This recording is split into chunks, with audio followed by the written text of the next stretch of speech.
Hi, Tony. Welcome to Unleashing Light. Thank you so much for joining the show. Thank you for inviting me. Yes, so I have Tony Cicoria here who had a near-death experience when he was struck by lightning. So, Tony, if you just want to share a little bit about yourself, and then we'll kind of move into your near-death experience. Sure. Um, I'm an orthopedic surgeon, and at the time all of this happened, I lived in Oneonta, New York, and my wife has a lot of family with birthdays in August, and so she had reserved a place at a place called Sleepy Hollow Lake, which is just south of Albany, New York, the capital. Mhm. And we had a pavilion, which was um, two floors. The party is up on the second floor, and then the ground floor is literally the ground. Yeah. And my job for this event was to run the barbecue. Mhm. So I took my spot and started doing my work. And at the beginning of the day, it was gorgeous. There were no clouds, the sky was blue, and I thought this can't get much better. Um, but apparently, a thunderhead had rolled in over the lake, and I had my back to it and never saw it. And sometime in the process of running the barbecue, the idea of calling my mom because she wasn't going to be there, and I just wanted to call and check on her. And so I got somebody to cover the barbecue, and I walked around to the front of the building, and there was a payphone attached to the building, and uh, and the building is kind of cantilever shaped, and so everybody's up on the second floor of it, and there's a set of stairs that go up to it, and the payphone was right at the bottom of the stairs, and I called my mom and I let it ring 5, 6, 7 times, and she never picked up. And at that point, I said, "All right, well, I'll try again later." And I took the phone and I was pulling it away from my face, and suddenly there's a big flash of light and this huge crack. Mhm. And I saw the light, a big flash of light, and it hit me in the face and threw me back like a rag doll. And and one of the things that was very strange about it was that I I saw every millisecond of it. I knew what had happened, and I knew I had been thrown backwards.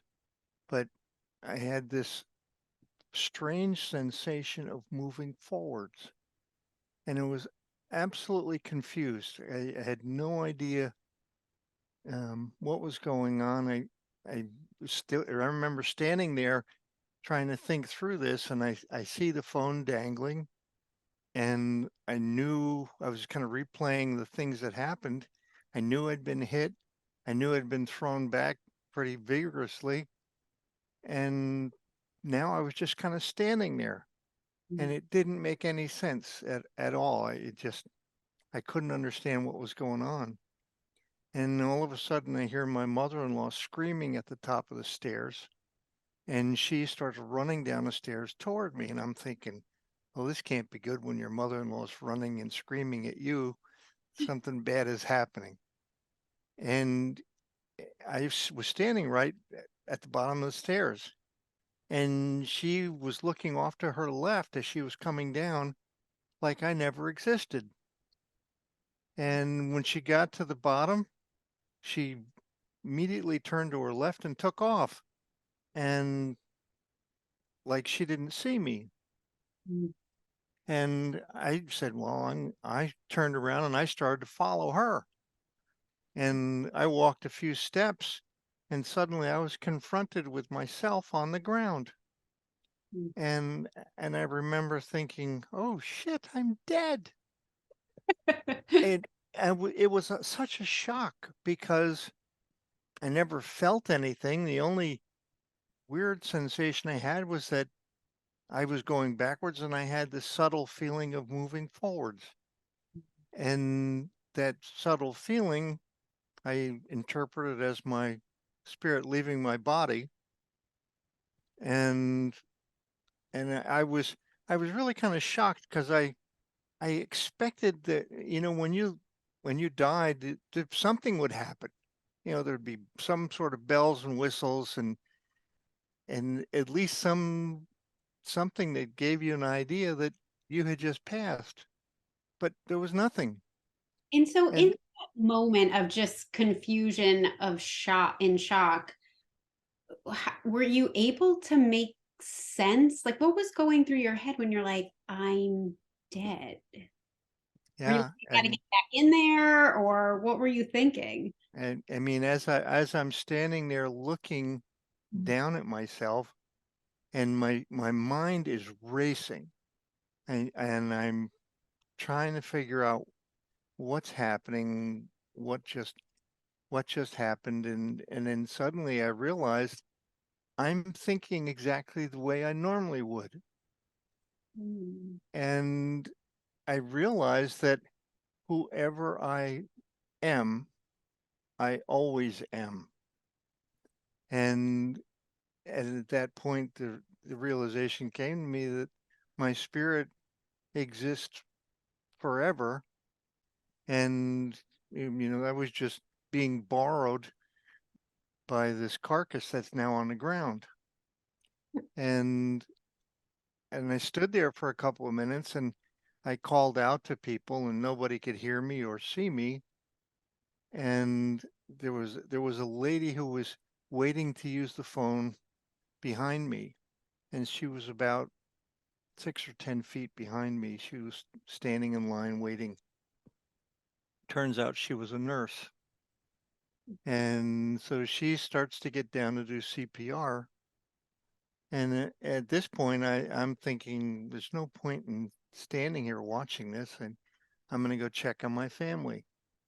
So I turned around and I walked away, and I thought, well, they're all upstairs. And so I walked up the stairs, and I was looking down at the ground as I walked, which I would normally do. Excuse me. And about the third step, I'm looking down and I see my legs start to dissolve. Wow. And I thought, oh, what the heck is going on here? Yeah. And by the time I got to the top of the stairs, I had lost all form and I was just a ball of energy. And at that point, the stairs go off to the left, and I just went right through the wall. And I came out over my wife's head where she was sitting painting kids' faces. Mhm. And I made a specific note of what kids were where and what order they were in and who they were. And which was going to be something important later on. And I'm not sure why I made a specific note of that, but I did. And I continued to go through that room on a diagonal. And, I just was looking at everybody sitting around having a good time. And, I thought, the thought occurred to me that everybody's going to be fine and I shouldn't worry. And Was there no sadness for you at that point? Like, oh, I'm gonna miss them. It was just like, oh, things are peaceful and everything's gonna be okay. you know, I think there must have been some element of concern, Sure. because I was worried that they would be okay, Mm. and I was told they would be. Okay. I don't know who it was that told it to me, but it just came as a flash. And then I passed through that building on the diagonal, as I was saying. And when I went through the roof was when things really got interesting, because it was like I had suddenly fallen into a river of pure positive energy. And in this river, there's nothing but absolute love and absolute peace. And there was this bright bluish white light that was radiating this energy. And it was absolutely amazing and just totally captivating. And I remember thinking, this must be the God energy. And then I started looking at this, at the things out in front of me, and I could see trees and things like that. And I looked back at the energy source, and I could actually see the energy form, and it looked like a sine wave. It was not a high frequency wave. It was a slower frequency wave. And I could actually see the individual rays of the energy. And as I looked at other things, I realized that this energy makes up everything. And I thought, wow. I mean, I really, my science brain started to kick in and says, this is so powerful. You could measure it. Yeah, I was just going to ask, like, is your academic brain at this point like challenging everything you had Oh yeah. previously believed? I mean, did you believe in this kind of thing before, or were you straight scientist, like, prove it to me? I was pretty much a basic scientist. And I didn't have a great amount of faith that anything else existed other than what we saw. And I did think that there were some strange things that occurred in the world, but I didn't understand what they were and couldn't be bothered trying to figure it out, because I was busy and I had other things to worry about. Mhm. But then, as this process went on, I started to float in this river of pure positive energy, and it was taking me someplace. I could feel speed and direction, but I had no idea where I was going, and I didn't care. It was just such an incredible experience and feeling that wherever it wanted to take me, I was willing to go. And as I was moving along this pathway, I saw a collage of pictures, almost like pictures on a wall, and high points and low points in my life. Nothing in depth, but you know, this was your life, Tone. Can you give And me an example of like one or two of the things you saw? Do you remember them? things, things from my childhood that um, were particularly traumatic or happy, um, and that was about the extent of it. There was nothing in real depth, Mhm. and there was no analysis of any of it. It was just, these were some high points, low points, and I thought, okay. So I kept moving, and right about the time I said to myself that this is the greatest thing that could ever happen to anyone. Mm. It was like somebody flipped a switch and slam. I was back in my body, and I was pissed. I was so angry. I said, "No, I don't want to go back. Please don't make me do this." But it wasn't my decision. It And was your decision. so suddenly I'm confronted with the pain where it hit me in the face, and then where it came out my foot felt like somebody had taken a hot poker and Tony, stuck it in both places. did you say it was your choice or it wasn't your choice to come It back? was not, It you know, was, okay, it so was not my, you know, I was given the intuition that, you know, it's nice that you could want something, but it's not up to you. And so now I'm back in this body and it hurts like hell. mm, And the lady who was doing CPR had stopped and she was just kneeling next to me. And I couldn't open my eyes and I couldn't speak. And I was just kind of trying to wake up out of this whole thing.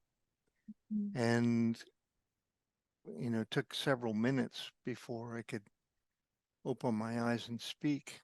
And and I was really embarrassed because the first thing that came out of my mouth was, "It's okay, I'm a doctor."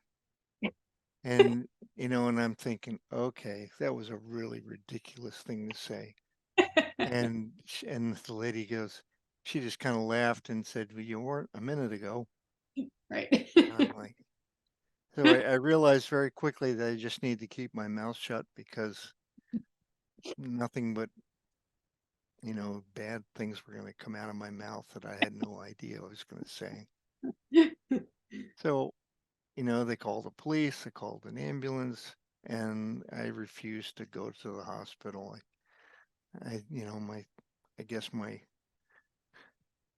stupid thinking at that time was, you know, you get hit by lightning, you're either alive or dead. There's not much in between.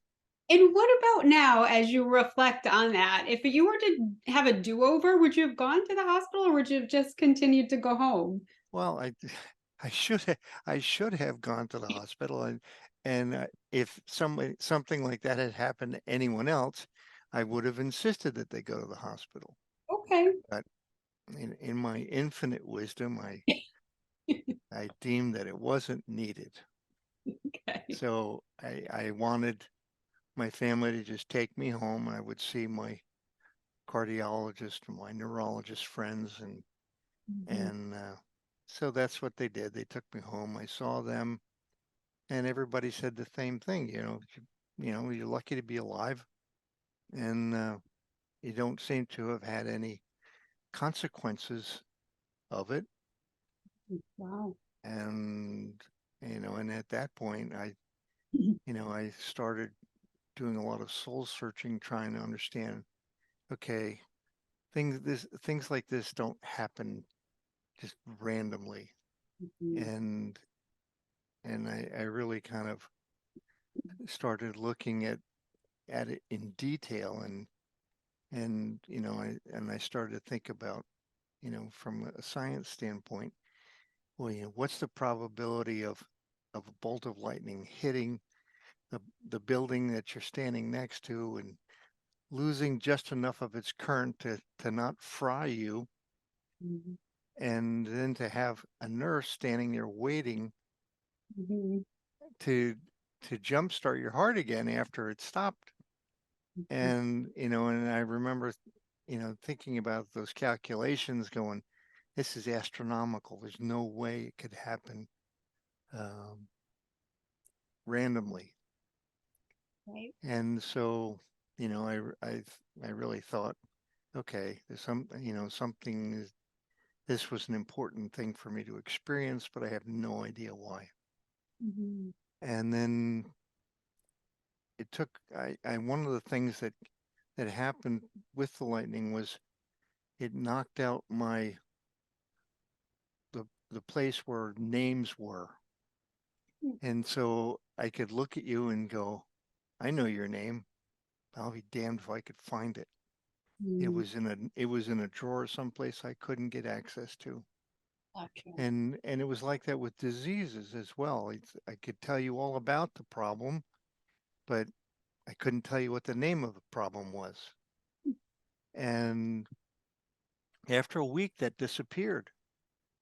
And I went back to work and I was just kind of dumbfounded, trying to understand, you know, what this all meant. Mhm. And very quickly thereafter, I started to get this insatiable desire to hear classical piano music. And that was a big departure for me. I was a kid of the 60s, and there was rock and roll and there wasn't much of anything else. And, when I was 7 years old, my mom had forced me to take piano lessons, as many mothers did. Yep. And I had really had no interest in it. And so I did my obligatory year, and I promptly never went back. Um, but now I'm having this incredible desire to to listen to it. And it was so strong that I drove to Albany, which is the only place that would have classical CDs, and not in the small town that I was in. Mm. And when I walked in, there was a CD that literally jumped off the shelf into my hands. And it was Vladimir Ashkenazy playing his favorite Chopin. He was a famous Russian pianist. And I remembered I just started listening to it, and I couldn't stop. And I listened to it all day long. I made everybody else listen to it. I made the people at work listen to it. And I'm What sure were that they you, were, what were you getting from it when you were listening to it? What was it providing you? it was satisfying this need to hear it. Mm. Um, but that only was short lived. Um, After about 2 weeks of that, it the realization came to me that it was not going to be enough to listen. I needed to learn how to play this music, Mm. which was a problem since I didn't know how and I didn't have a piano. Um, but literally the next day, one of our babysitters came by the house and said, "I'm moving, but I have this old upright piano that I love, and could I store it at your house for a year till I get on my feet?" Mm. And so suddenly I have a piano. And so I thought in my magical thinking, I'm going to learn how to play. Mhm. So I went and bought some books for beginners on learning how to play piano. And I started trying to teach myself. And then I went a step further and I ordered the sheet music of everything on that CD, which was ludicrous to to think that I could even read what it was saying.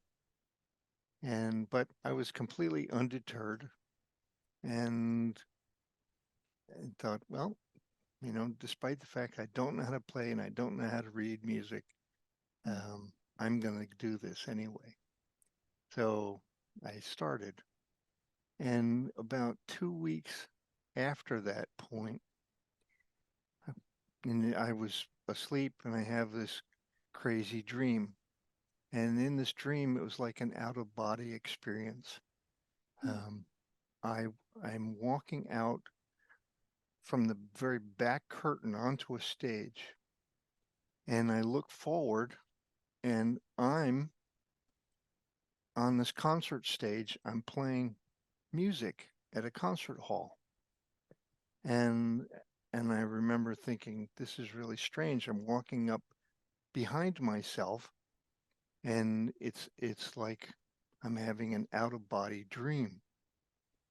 And as I'm walking up behind myself, I'm listening to the music, and the ending came and it had a loud crashing ending, and it woke me up. And I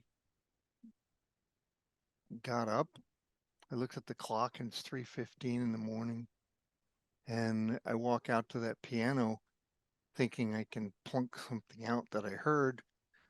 But, it was short lived. I had no idea. I didn't know how to write anything, and I certainly didn't know how to play it. And so I said, the hell with this, and I went back to bed. But from that moment on, whenever I sat down at the piano, the music from the dream would start playing in my head. It was always the same, and it would just play until I could force it to stop by doing something else. But it was very insistent. It was almost like a little 2-year-old, like, hey, Daddy, pay attention to me. Mhm. And if I didn't, it would become intrusive. It actually would start playing when I didn't want it to. When I was trying to work, I was trying to concentrate. The music would start playing. And so I learned very quickly that, I needed to spend some time each day thinking about the music and listening to what it was saying. And as I was trying to teach myself, I would learn how to write down a measure or two, and I would write down things that I remember, and I would just throw it into a drawer, thinking someday I'll go back to this. And so this went on for years. And after about a year and a half or 2 years of trying to teach myself, I remember my daughter was at home, and her best friend Jackie was over at the house, and her mom was coming by to pick Jackie up. And her mom was a accomplished violinist and musically trained. And she walked in the house, and I was trying to teach myself a piece of music called the Fantasy Impromptu, which is a Chopin piece. And I could not understand why the music was written so that the hands do not line up. And I couldn't understand it. And I was banging on the piano, and she could tell that I was frustrated. And she came in and said, "What are you doing?" And I said, "I'm trying to learn how to play this piece, but it doesn't make any sense to me that somebody would write a piece of music where the hands are independent of one another." And she said, "That's the way it's supposed to be." And I said, "What do you mean?" She said, "It's called a polyrhythm." And I said, "Okay."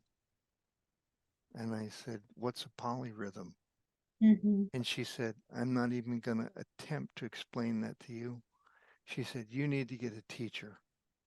So she gave me the name of Sandy McKane, who was the head of the music department at Hartwick College, which was just down the street from where I lived. And I called Sandy and explained the situation to her and asked her if she would take me on as a student. And she let me come for an audition, and she told me to bring 3 pieces of music that I was trying to learn how to play. And I did. And she said, "Okay, I'll take you on under one condition. You do not play any of this music again until I tell you you can. You have no basics, you have no foundation to be able to play that music." And so we started at the very bottom, learning scales and fingering and all the things that I I hated about learning how to play the piano from my childhood. Um, but she was very much in charge, and I was willing to go along with whatever she suggested. So we met 2 hours a week, Thursday and Fridays at 5 a.m. because that was the only time we had in common. Um, and I'm sure that her family was ready to kill me, but Now, were you still practicing at this point as a yeah, surgeon? Wow, yeah, I'm still doing my 12 or 14-hour days, gotcha. Wow. and I was the only guy in the whole county uh, doing orthopedics, so it was crazy busy. And but and I with I started getting up at 4:30, 5 o'clock, and I would practice till I had to go to work. And then when I got home, I would have dinner with the kids, and then I was right back at the piano, and I was there till 12, 1 o'clock when I couldn't see straight anymore. And I was possessed, absolutely possessed. Just like so drawn that you just couldn't break that path. No, no, um, I was an absolute zealot, and I truly believe that the only reason I was alive was because of this music. And so, I wanted to do whatever it wanted me to do. And unfortunately, there was a price for that. I wound up sacrificing time with my kids, and my wife felt like that she'd been left for a piano. It ultimately led to we got divorced, and it was a big part of it. But we got remarried 10 years later, so You who, did. who knows? Yeah. But, in that 10-year period of time, I had learned balance, which is something I did not have. I was totally out of balance, and it controlled my life. And I had, when I was working at my peak, I was doing a lot of scientific stuff.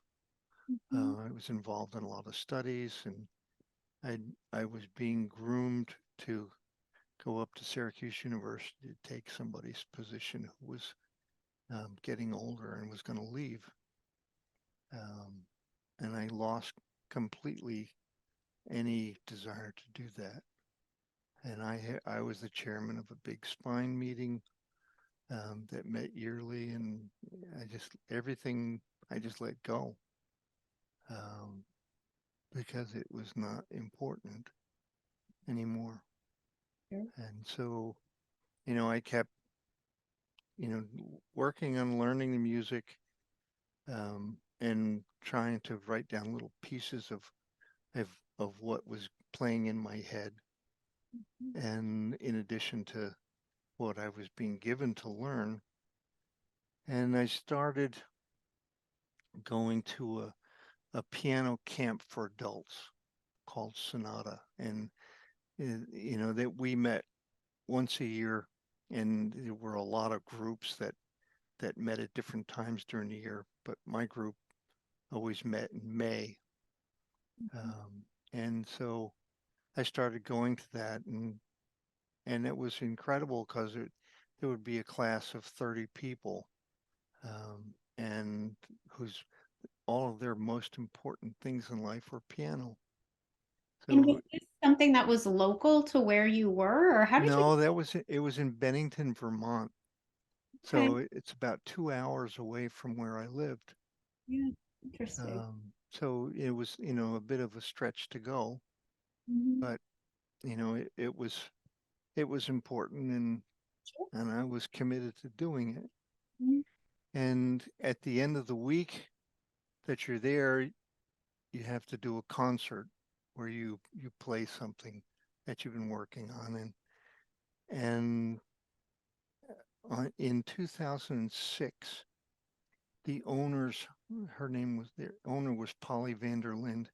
Her sister Erica Feidner was the #1 salesperson at Steinway in New York City. She was also a concert pianist that had moved into the sales business, and she had left Steinway and went to Bosendorfer. And in 2006, in my May piano group, she had brought 5 pianos in for people to play on. As I'm sure a business venture.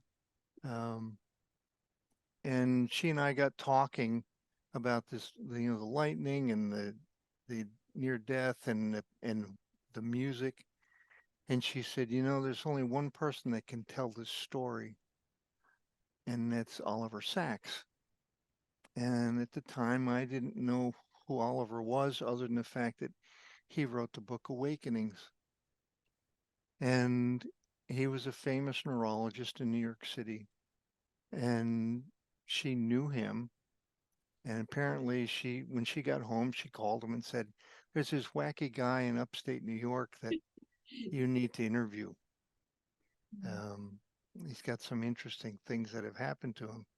So when I get home, after my week at piano camp, I get a phone call from Oliver Sacks, and Oliver says, I've been told about this incredible story, and I was wondering if you'd come down to my office. I'd like you to be one of my patients because I've got a group of people that have had unusual experiences like this, and you would fit in with that group. And I thought, okay, it'd be interesting. So I made the trek down to New York City, and I spent the full day with Oliver Sacks, which was one of the high points of my life. Um, Incredible mind. And so at that time, he was a practicing doctor, and he was believing in this near death experience, and that things would happen that weren't so scientific, because that's pretty unusual for. You know, Oliver he did not buy the stuff about near death experiences. Okay. He was a hardcore scientist, Mhm. um, and and always said to me, I have to be able to explain this in terms of logic and circuits. Mhm. And his feeling was that, somehow the lightning had rewired my brain and given me access to parts of my brain that I didn't know existed, and abilities that I didn't know I had. Mhm. And I think that you know, when I look at the possibility of, um, you know, my in my DNA history, is there did I have piano experience, that was um, that was housed in that DNA someplace. And I thought, okay, that's very possible. Especially after when my son was 12 years old, he came up out of the basement one day and handed me a CD. And I said, "What's this?" He says, "It's music that I wrote." I said, "Really?" And at that point, we had no idea that he was musical. Mhm. And he had he had played all of the instruments on the CD, and then put them on different tracks and loaded them all into the machine that printed out the CD. And I thought, wow, this is pretty incredible. And it made me think, okay, maybe there's some validity in what Oliver's saying, that, there was some genetic history of music that I was not aware of. And it's suddenly that I have access to it. Sure. Um, but I have always thought, and I still think, that the music comes from some place. And it's the ability that I have is to tie into that music, and then it becomes my ordeal to write it or do something with it. And when I read a lot about the classical composers, and all of the big names would talk about, um, where the music came from. Mozart was probably the most vocal about it, and he said it comes from heaven. He said it comes to me in finished form, and all I do is write it down. And he repeated that many, many times. And then I looked at other people's feelings, and Brahms always said the music, he had a muse that he would communicate with, and the muse would give him the music. And Beethoven as well. You know, he had written a piece of music, and somebody was critical of the way he wrote one particular section, and he said, "That's the way it was given to me. I'm not changing it." Okay. So, and then I look at more modern day composers, and people say the same thing, that, they are able to tie into some frequency that the music is on. And I truly believe that that's true. Mhm. And in my own, own case, the music from the dream was given to me in one big lump. And then I've had other music that almost seems like it's downloaded into my brain in one fell swoop. Um, and and then it becomes a mad scramble to get it written down. Um, and that has happened numerous times. So there's something true and magical about it, um, that I don't understand, and I don't think anybody else does either. So what, when you were first, telling your story, you said, I'm just trying to make sense of like what's happening here. But now all these years later, and how many years has it been since the MD? That was 1994, Okay. So a couple decades. so been a while, Yeah. And 20 so, years. yeah, how do you make sense of it at this point with all that time going in between, getting divorced, coming back, going, okay, I didn't have balance. I've got this ability to play music. How do you make sense of it now? Do you know what the purpose was? You know, it's difficult to make any sense of it. But I've thought long and hard about it, and I truly believe that there's something in the music that I was supposed to bring to people. Mhm. And there's the thing that makes me believe that that's true is after every time I play a concert someplace, people come up afterwards and they tell me about visions that they have when they're listening to the music, the feelings that they get.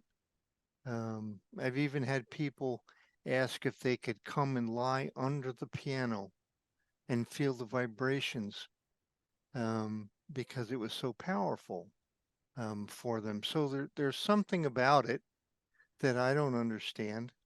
And there is research that's ongoing in other countries, particularly. I know in Russia, they do a lot of work that has to do with musical frequencies and and disease states, Yeah. um, helping to cure people.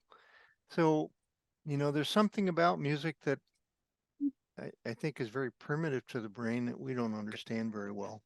Yeah, I mean, there's so much research on sound healing. Have you ventured into that area at all?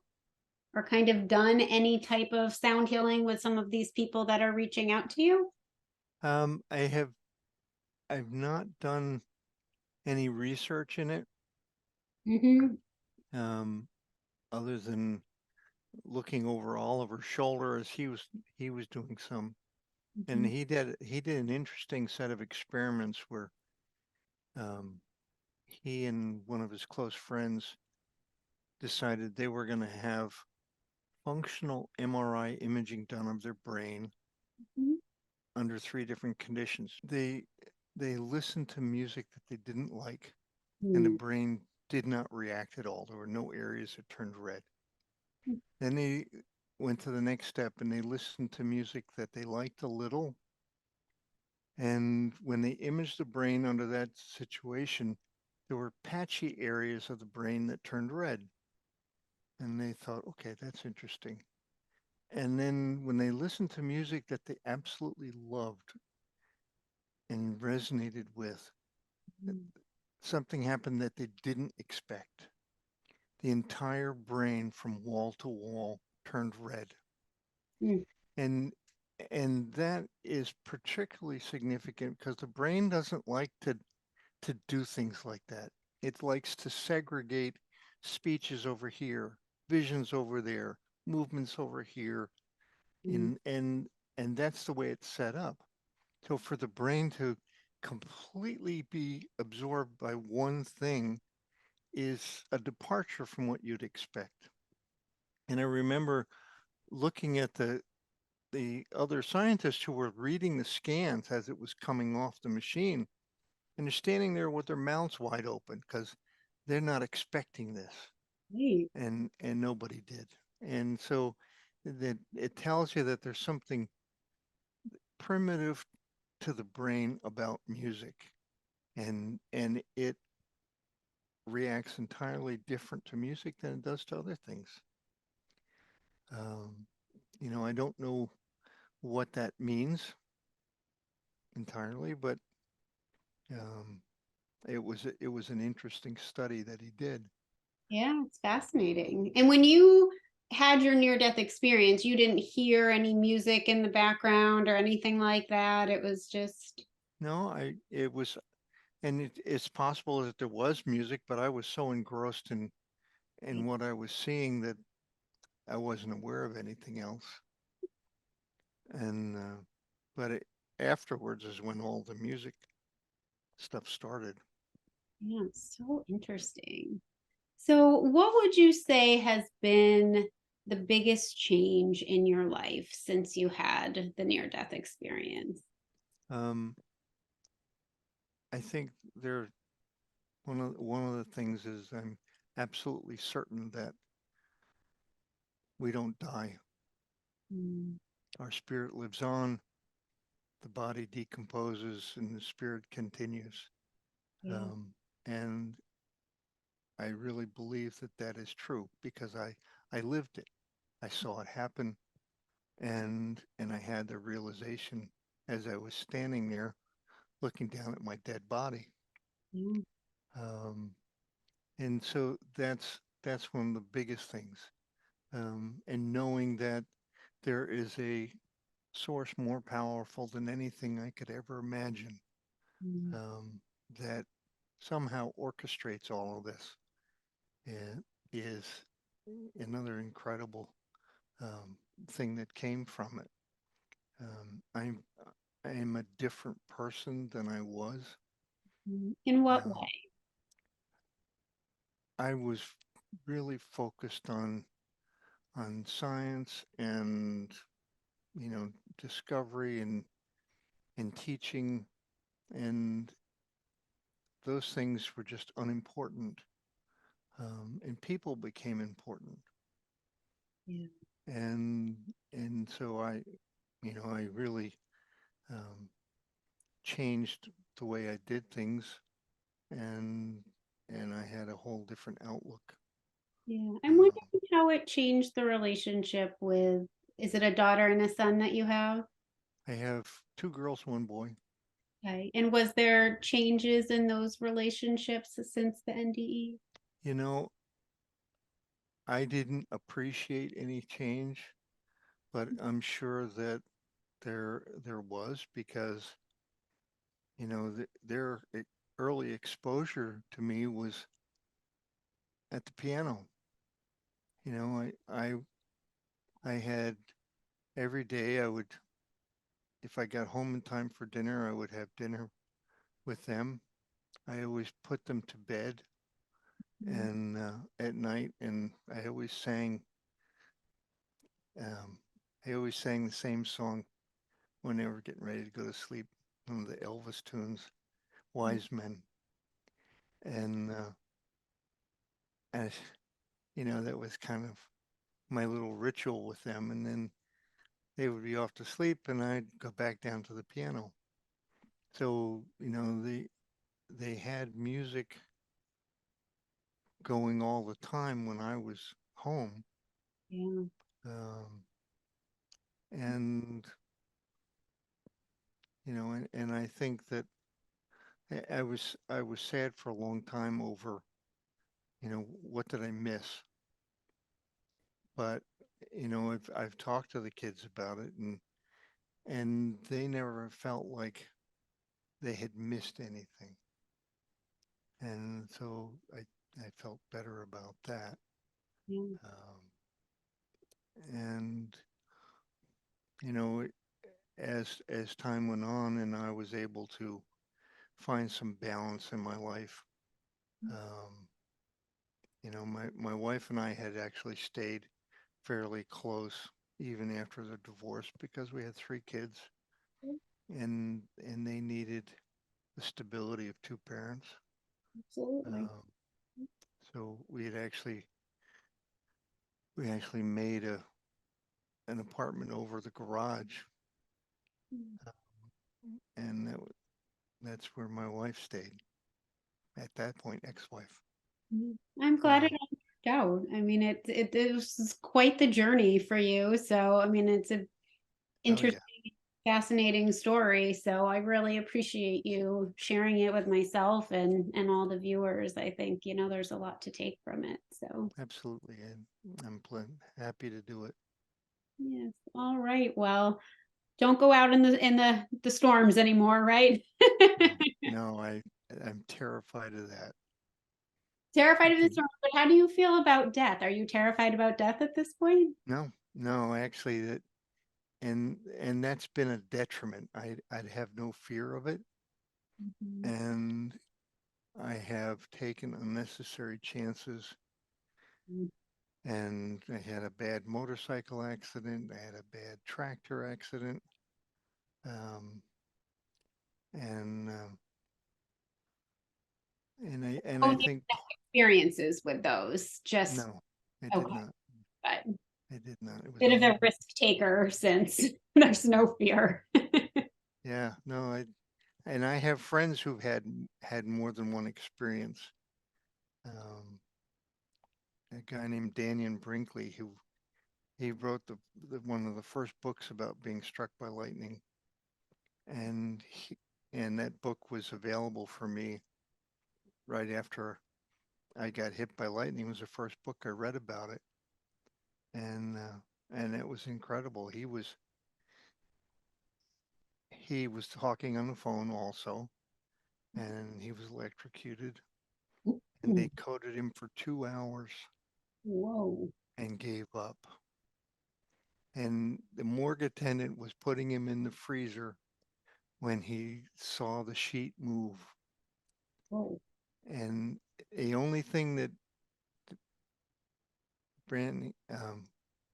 Daniel could do was he blew on the sheet because he couldn't move anything else. But it was enough that the morgue attendant was right there by his head, and he threw him back on the gurney and ran back to the emergency room and said, "This guy's not dead. Wow, 2 hours. That's insane. You're Well, frozen." yeah, I'll have to Uh-oh. reach out to him and read his book. It's pretty crazy. So thank you so much. Oh, And you're welcome. I really appreciate you and your time, and I wish you all the best and stay safe for us. Thank you. All right, take care. Thanks.